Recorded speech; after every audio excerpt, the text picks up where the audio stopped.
Halo sahabat WK dan pecinta bonsai mini dimanapun Anda berada, semoga tetap semangat dan tetap kreatif dalam membuat bonsai-bonsai mini. Ya, jumpa lagi di channel WK Art, selalu kembali untuk menayangkan tutorial-tutorial tentang proses pembuatan, perawatan, atau hal-hal kreatif lain seputar bonsai mini tentunya. Ya, pada tayangan kali ini saya akan sedikit membahas tentang aspek apa saja yang harus kita lakukan sehingga kita dapat membuat bonsai kita menjadi artistik ya. Ya, jadi dalam pencapaian sebuah karya seni, tentunya sesuatu yang dikonsep dengan estetika keindahan tentu tidak bisa lepas dari aspek artistik ya. Jadi di sini wilayahnya saya akan membahas tentang objek ya, karena artistik tidak lepas atau itu menjadi roots, menjadi pondasi dalam sebuah pencapaian keindahan objek ya. Karya yang indah dalam artian dalam satu bentuk yang artistik ya, pencapaiannya belum sampai pada estetika ya, karena indah belum tentu artistik, belum tentu estetik juga belum tentu artistik juga gitu. Tapi saya tidak akan memperdebatkan teori itu karena nanti akan sangat panjang ceritanya ya. Dan saya akan lebih fokuskan spesifik membahas bonsai ya. Bonsai termasuk sebuah karya 3 dimensi. Artinya lepas dari disiplin ilmu botanikal, jadi tetap di sini adalah pencapaian visual yang akan kita garap ya. Ya, artistik meliputi beberapa unsur, diantaranya bentuk. Ya, bentuk meliputi konstruksi, struktur dari bentuk itu sendiri. Kemudian ada tekstur, garis, ya. Nanti akan kalau dalam ya sebenarnya ada juga warna masuk ya. Tapi dalam seni bonsai ini warna kita tidak disamakan dengan seni lukis ya, karena seni lukis lebih luas lagi, ekspresinya lebih tentu banyak warna ya. Tapi karena di sini ada seni pohon, kita akan mengambil dari sisi warna naturalnya.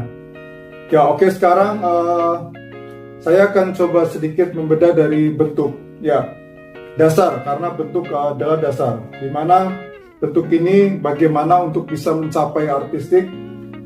Tentu kita ada fase-fase atau tahapan yang memang kita lalui dulu. Ya, pemahamannya diantaranya seperti konstruksi, dimana kita membuat sebuah seperti bangunan, itu konstruksi dulu ya, ada pondasi dulu. Nah, kalau di sini adalah akar. Nah, untuk membuat konstruksi ini pun kita perlu ada sebuah perhitungan dalam arti bukan harus hitungan matematika, tapi ukuran untuk menentukan yang kemudian nanti akan berlanjut pada struktur batang, cabangan, ranting, anak ranting, cucu ranting, dan seterusnya ya. Ya, kemudian jika itu sudah kita lalui, kita akan bisa memberikan sebuah unsur lain, elemen lain, diantaranya adalah tekstur. Tekstur itu apa? Tekstur adalah sebuah permukaan di mana objek ini seperti menjadi tubuh, di mana tekstur ini akan memperkuat sebuah persepsi atau karakter ya. Karakter itu bisa tekstur itu bisa halus, bisa kasar ya. Ya, contoh kita ambil simpelnya di pohon, seperti pohon yang tua, yaitu kulitnya dengan keriput-keriput dan pecah-pecah, terus mungkin ada beberapa bentuk yang seperti kita lihat seperti belimbing ya, jadi bergelombang-gelombang. Nah, itu bagian dari kalau bentuk yang gelombang-gelombang itu bagian dari struktur batang, bagaimana kita membuat fondasi yang kemudian nanti di finishing oleh memperkuat tekstur karakter ya, dimana pohon ini akan kita buat seperti tua dan alur-alurnya semakin lebih tegas ya. Nah, di sana juga selain tekstur, kemudian ketika nanti kita berlanjut pada konstruksi bentuk, kita akan menjumpai yaitu dengan unsur garis ya. Ya, itu tidak lepas dari itu. Jadi garis dan titik tentunya, karena bisa dibilang adanya garis adalah berawal dari sebuah titik ya. Garis di sini tidak seperti pada seni dua dimensi seperti lukis atau gambar atau grafis ya, dalam artian kita membuat garis. Tapi di sini ada sebuah garis abstrak, artinya ada tapi tidak nampak, seperti diartikan garis seperti pensil, kuas, painting gitu ya. Ya, lebih tepatnya nanti akan garis ini mengantar sebuah gerak atau gestur ya. Ya, itu garisnya itu seperti pada bagian-bagian pinggir-pinggir pohon itu atau ranting arahnya kemana, itu garis ya. Itu sebenarnya saling berdekatan antara garis dan gestur itu sendiri, gerak ya, karena di situ juga akan membaca antara gerak dan garis itu sendiri ya. Garis menjadi sebuah petunjuk ya untuk yang pada akhirnya akan mempertegas arah bentuk atau gerak dari pohon itu sendiri. Kemudian selain garis ya, termasuk di mana titik. Nah, titik-titik ini dalam seni bonsai ini tentu tidak kembali lagi tidak seperti pada seni lukis atau gambar dua dimensi ya. Di sini titik ini kita bisa menjadi sebuah titik tidak nyata yang tentunya pada poin-poin tertentu kita akan bisa menentukan sebuah poin-poin yang menjadi daya tarik ya, poin interest. Jadi ya bisa seperti kita menentukan sudut-sudut di mana titik keseimbangan itu akan kita letakkan ya, kurang lebih seperti itu.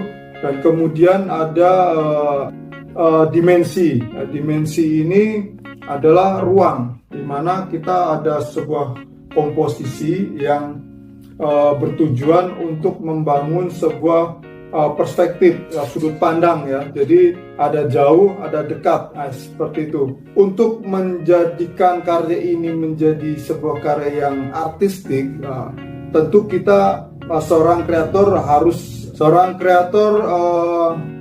mesti paham atau pandai mengkomposisi unsur-unsur tersebut ya, di mana akan meletakkan poin-poin itu, kemudian bagaimana memberikan aksen-aksen seperti tekstur, seberapa kasar, seberapa halus, seperti itu.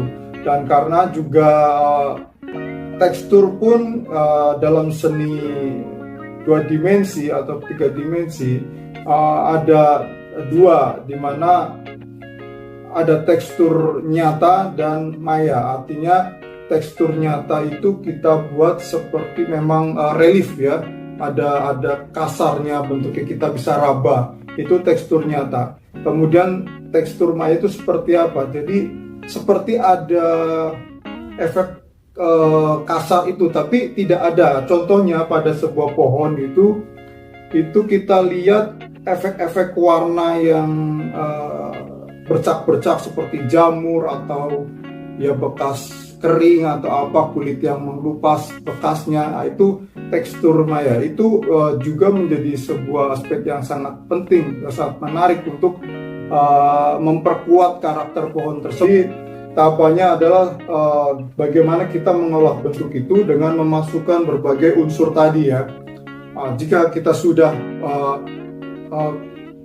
tahu itu, kita memposisikan, petakan, oh ini sudah ada, bagian ini sudah ada unsur tekstur, bidang, dimensi, dan komposisi. Itu akan menjadi satu komposisi yang yang terukur dan ya, jika kita bisa mengharmonisasi itu ya, ritmenya, semua gerak, jadi banyak hal ya, itu adalah satu nanti lompatan pada sebuah teknis komposisi ya. Jadi setelah kita tahu paham itu dengan segala unsur elemen artistik, nanti kita akan kembali pada sebuah komposisi takarannya itu. Jadi di sini saya akan ada contoh